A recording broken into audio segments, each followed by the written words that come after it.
여러분 찬양 또 설교 귀로 듣지 마시고 마음으로 듣고 마음에 간직하는 귀한 시간이 되셨으면 합니다.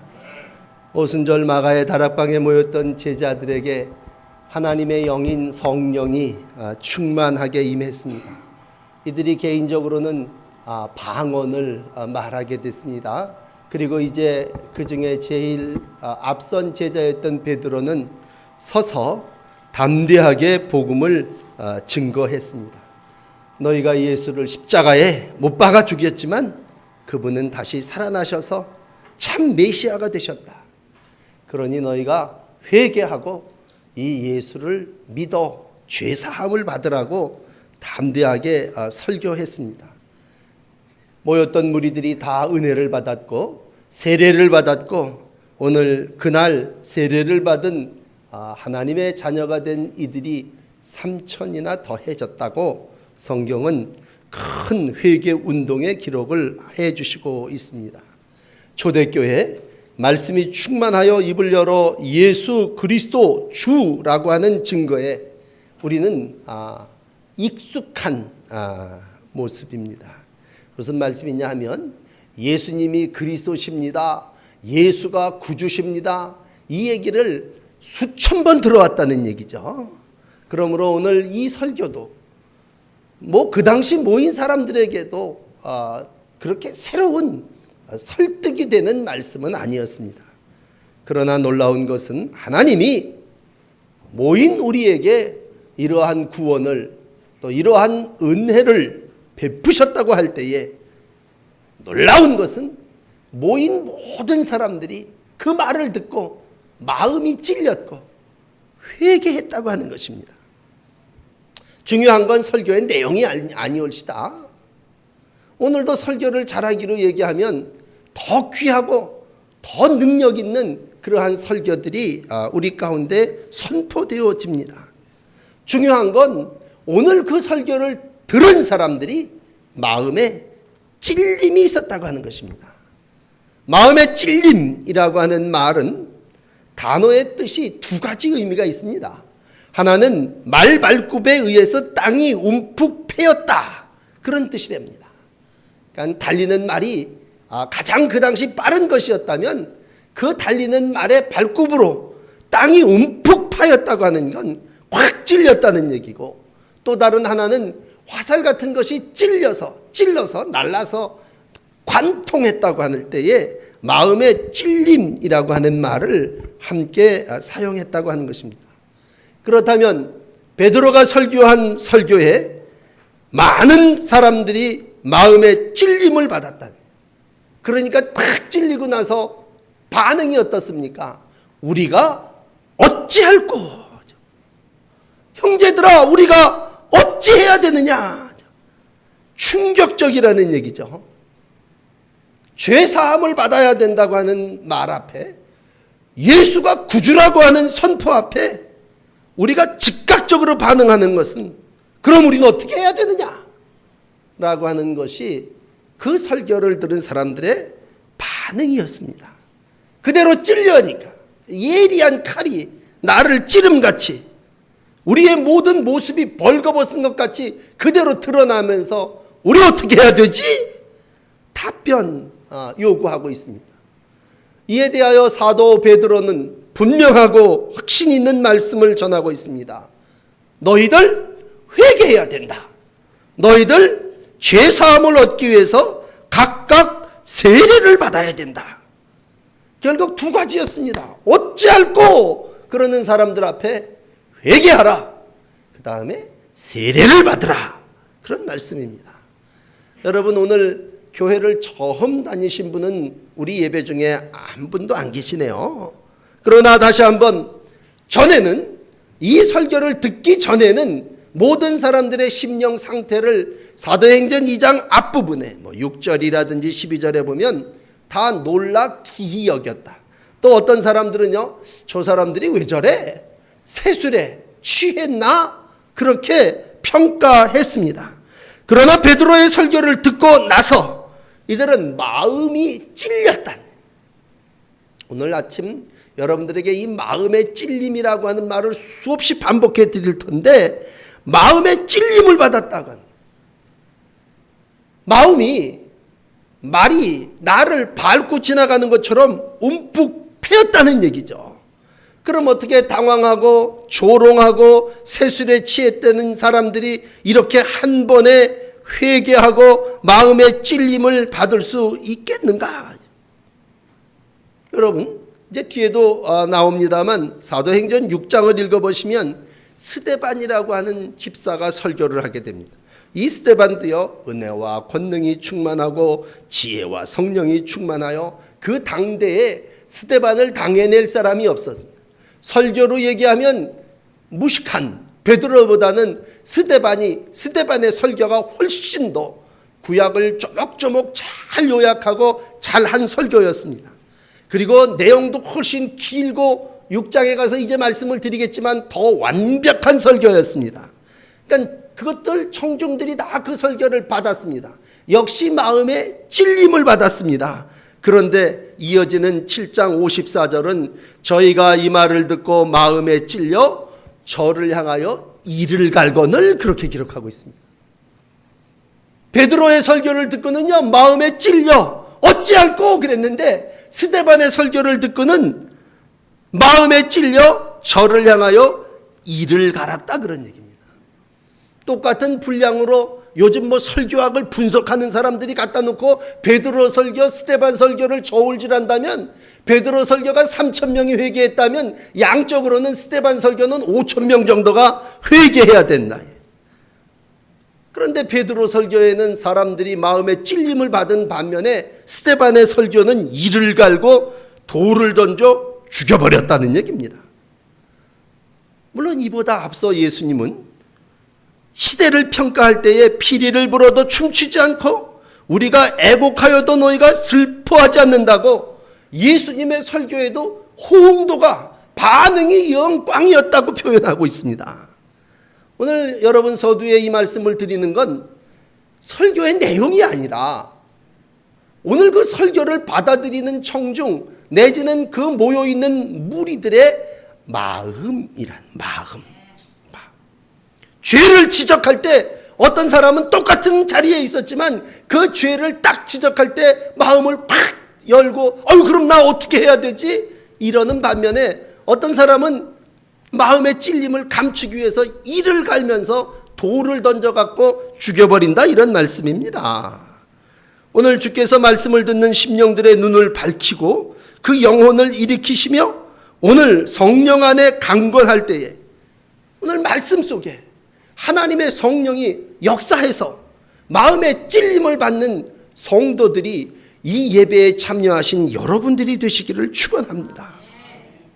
어떤 분들은 마음에 설교를 듣고 죄사함 이런 얘기를 할 때 내가 무슨 죄를 졌어? 그러면서 속으로 아니 왜 저런 얘기를 하는가?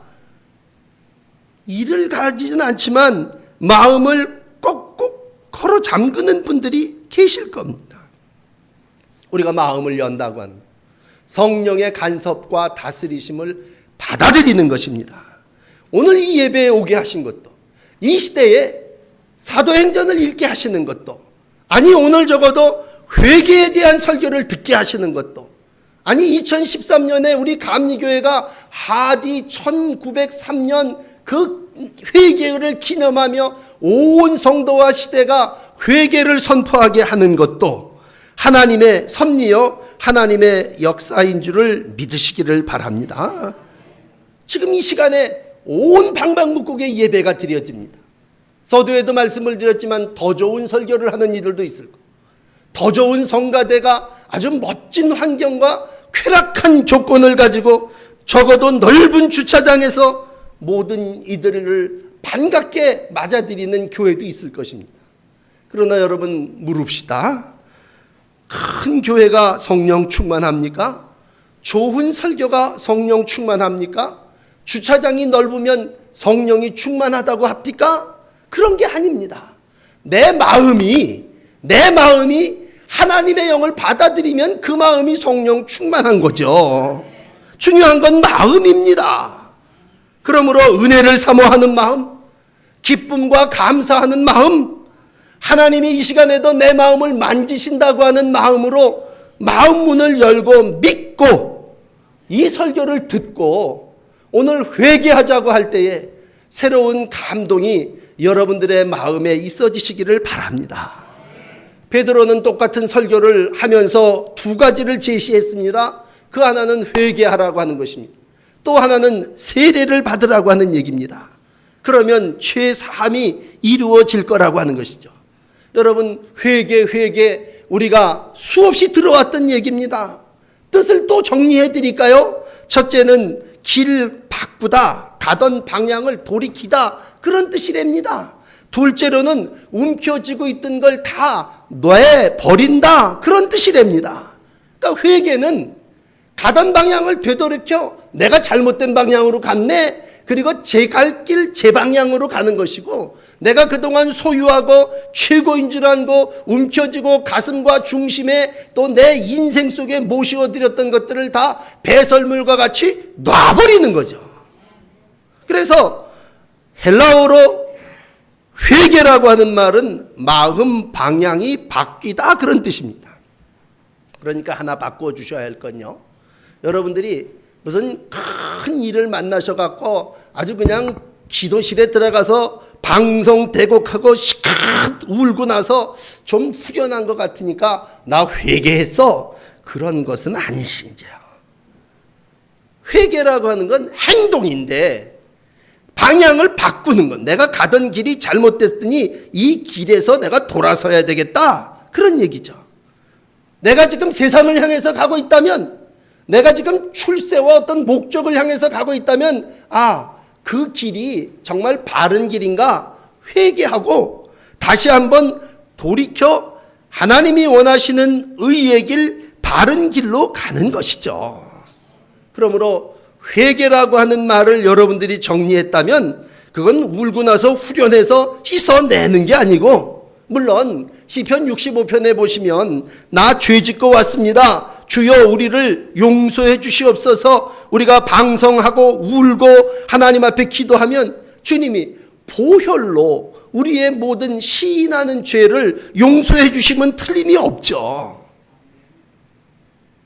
옛날 사또 앞에 가서 이실 짓고 해라 그랬을 때 무슨 죄를 어떻게 쳤습니다, 그리고 용서받고 곤장받고 끝내는 그런 정도가 아니라, 오늘 회개한다고 하는 건 적어도 하나님의 자녀로, 우리 성가대가 찬송해 주신 대로 하나님의 자녀로 새롭게 나의 길을 돌이켜 가는 것이죠.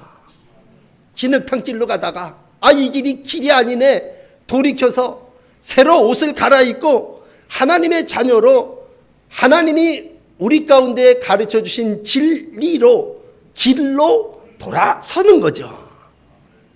우리가 1903년 하디라고 하는 목사님이, 지금부터 한 110년이 더 지났죠, 원산 부흥 집회에서 진정 회개했습니다.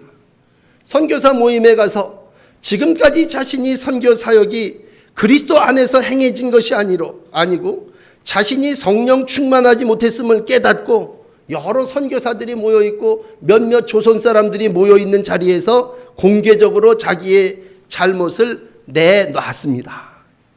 참 이 하디라고 하는 선교사가 원산에 모여있는 선교사들과 교인들에게 자기의 어떤 마음을 이렇게 내놓은 거죠. 나 이러한 마음으로 수치스럽고 곤욕스럽고 참 믿음이 없었습니다. 거기 있던 원산에 있던 그 성도들은요, 저렇게 하는 것이 회개구나, 회개하는 걸 몰랐으니까 처음으로 진정한 자백과 자기의 죄를 이렇게 내시인하는 게 회개라는 거구나, 따라서 다 같이 그렇게 했습니다. 사실 지금도 선교사들은 세계에 나가서 좀 우월감을 가지고 어려운 나라에 가서 합니다만, 그 당시 한 120년만 해도요, 파송된 선교사들은 다 미국이나 카나다나 다 대학을 나온 분들입니다. 그때 우리나라엔 대학이라는 대자도 없었을 때 아닙니까? 그러니까 이들은 늘 우월감을 가지고, 우리는 학벌이 있고 실력이 있고 미개하고 무식한 백성들을 어떻게든지 좀 바꾸어 보려고 왔다고 생각할 때, 그들은 하나님의 영, 하나님의 말씀을 의지하기보다도 사실은 자기들이 상당히 우월감을 가지고 일을 했죠. 그러던 가운데 이 하디 선교사는 마음속에 죄에서 구원하시는 하나님의 능력에 대한 깨달음이 자기 가운데 왔고, 내가 참 그런 마음, 그런 자세를 가지고 사역을 했었다고 솔직하게 내려놓은 것뿐입니다. 근데 놀라운 건 이 한 사람의 회개가 놀라운 성령의 역사가 모든 사람들이 자복합니다. 모든 사람들이 자기의 죄를 회복하고 그 자리가 4년 지나서 1907년 평양으로 옮겨져서 더 큰 온 민족의 회개 운동으로 이어졌습니다.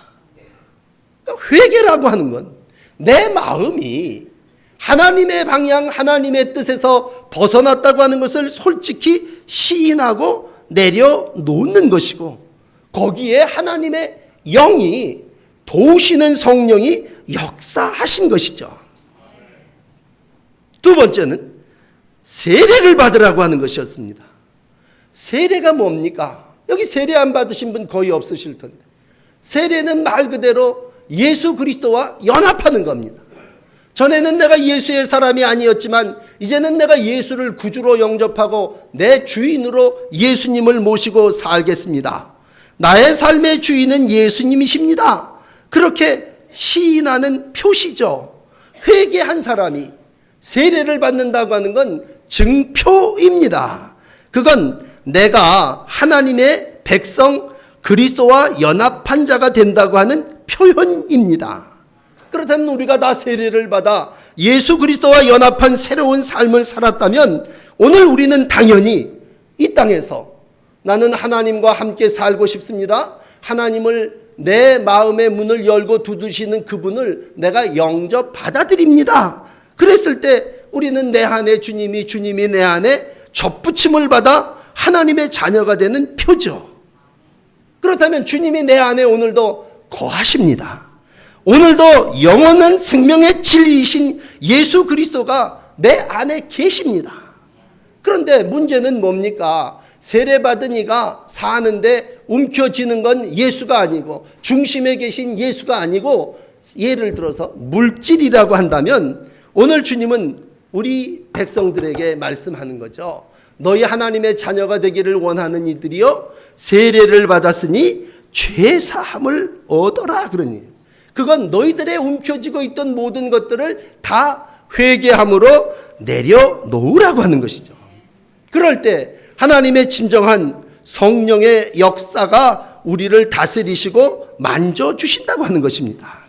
그러므로 여러분, 어찌할꼬 할 때 다시 너희들 세례를 받고 죄사함을 얻으라 그런 얘기입니다.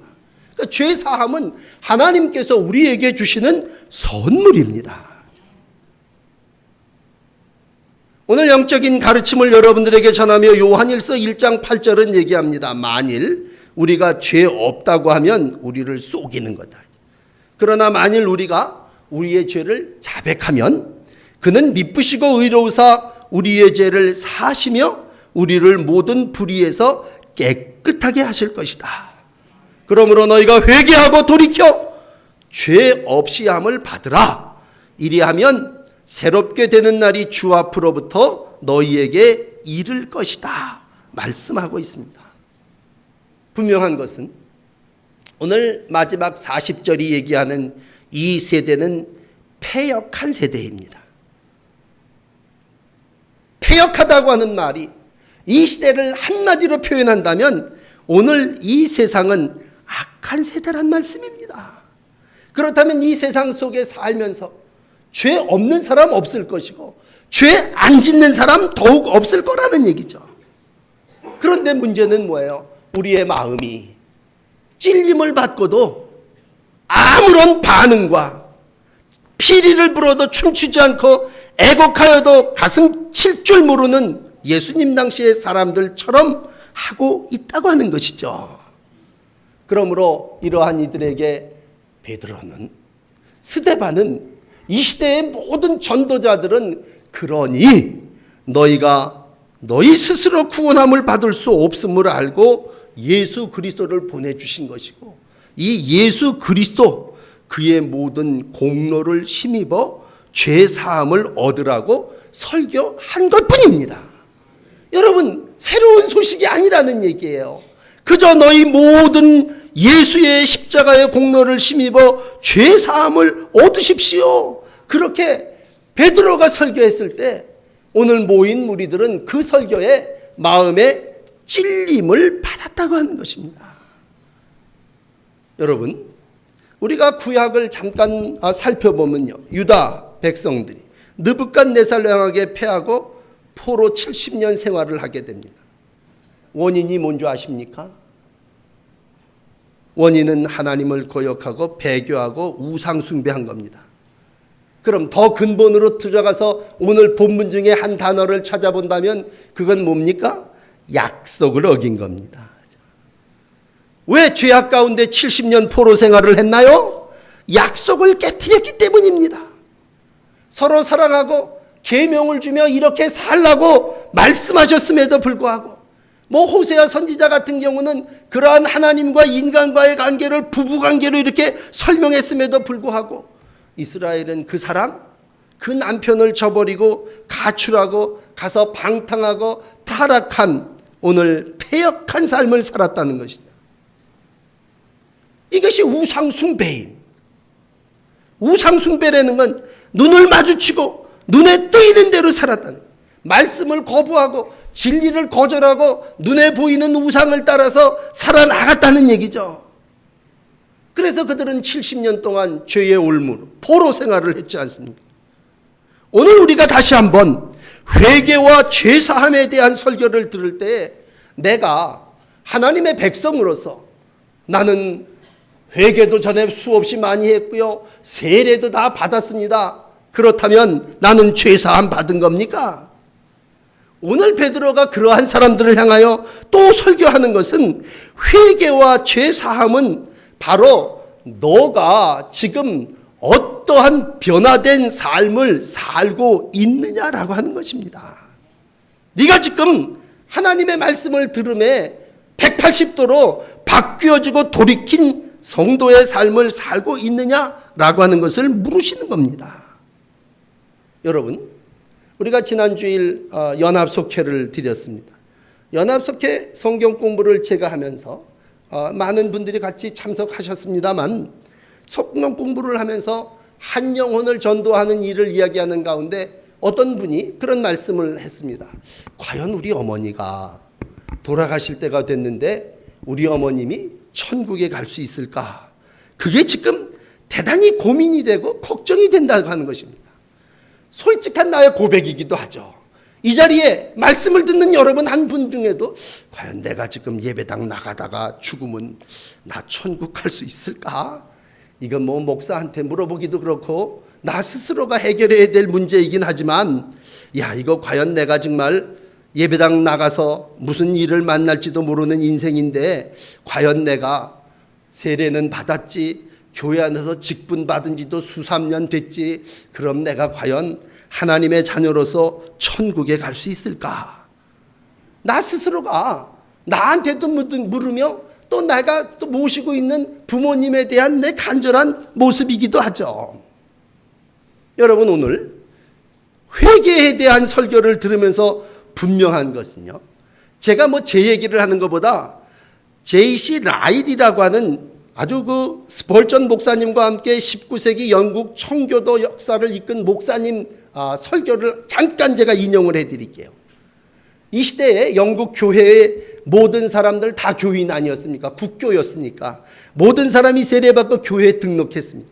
그럼 이 사람들은 자동적으로 교인이기 때문에 나는 하나님의 백성이 된다고 하는 천국 시민의 자격을 가지고 살았습니다. 그러다 보니까 이 사람들이 술도 먹고 방탕도 하고 타락하면서도 늘 뭐예요? 나는 세례받고 나는 국교도고 난 교인이니까 난 천국 갈 거야. 그런 삶을 대부분의 영국 교인들이 살았습니다. 그런데 이 라일 목사님이 청교도 신앙을 복음적인 교리와 원칙을 가지고 이 사람들에게 얘기합니다. 여러분, 성령으로 회개하고 거듭나야 하나님의 나라 가는 겁니다. 여러분 그냥 막 그렇게 살아갖고 천국 가는 거 아닙니다. 그러면서 골로새서 3장 11절 예수 그리스도가 전부가 되어야 됩니다라고 하는 설교를 하면서 이렇게 얘기합니다. 만약, 이거 만약이에요. 구원에 대한 믿음이 없고 또 지금 예수님께 대한 사귐이 없고 그리고 천국에 대한 분명한 소망이 없으면서 막연하게 천국에 간다고 생각하는 건 잘못입니다. 이런 사람은 천국에 부적합한 사람입니다. 천국은 예수님 계시고 하나님 계시고 성령이 가득한 정말 우리가 얘기하는 계시록에 얘기하는 새 예루살렘인데 이 땅에서 예수님하고 관계도 안 맺은 사람이 예배도 안 드리고 늘 접붙임 예수님과 회개하여 세례받고 하나님의 자녀가 된다고 하는 생활도 없고 이 땅에서 예수님을 요만큼도 높이지 않고 이 땅에서 예수님하고 교제는 빵점이고 하나님을 사랑하지도 않는데 막연하게 천국에 간다고? 천국은 그러한 분의 것이 아닙니다. 이게 지금 제 설교가 아니라 라일 목사님이 그렇게 설교를 하면서 여러분 듣기 전에 회개하고 확실한 준비인 예수 그리스도와 교제, 예수 그리스도와 접붙임을 경험하십시오. 그 당시 세례를 받았으니 천국 갈 거라고 막연하게 생각하는 사람들에게 요즘 젊은 아이들 말로 돌직구를 던져버린 겁니다. 이건 뭐 돌려 얘기한 게 아니라 당신 그러면 천국 못 가! 이거 아주 그냥 직구를 던져버린 겁니다. 천국은 물론 하나님이 우리를 위해서 예비해 놓으신 거지만 이 땅에서부터 교제해야 되는 거고 이 땅에서부터 회개함으로 주를 모시고 주님이 나의 전부십니다. 그렇게 고백해야 되지 않겠느냐는 얘기죠. 그런 의미에서 이번 설교 말미에 빌립보서 3장 8절을 인용해서 이런 말씀을 합니다. 사도 바울이 내가 모든 것을 해로 여김은 내 주 예수 그리스도를 아는 지식이 고상하기 때문이라. 내가 그를 위하여 모든 것을 잃어버리고 배설물로 여김은 예수를 얻고 또 그 안에서 내가 발견되게 하려 함이니라. 그런 얘기입니다. 여기서 중요한 단어는요, 배설물입니다. 배설물. 모든 것을 배설물로 여겨야 하나님의 백성이 된다는 얘기예요. 여러분, 죄송한 표현을 해서 내 안에 똥이 꽉 찼는데 그걸 다 털어내야 건강하고 새 삶을 살지 않느냐 그런 얘기예요.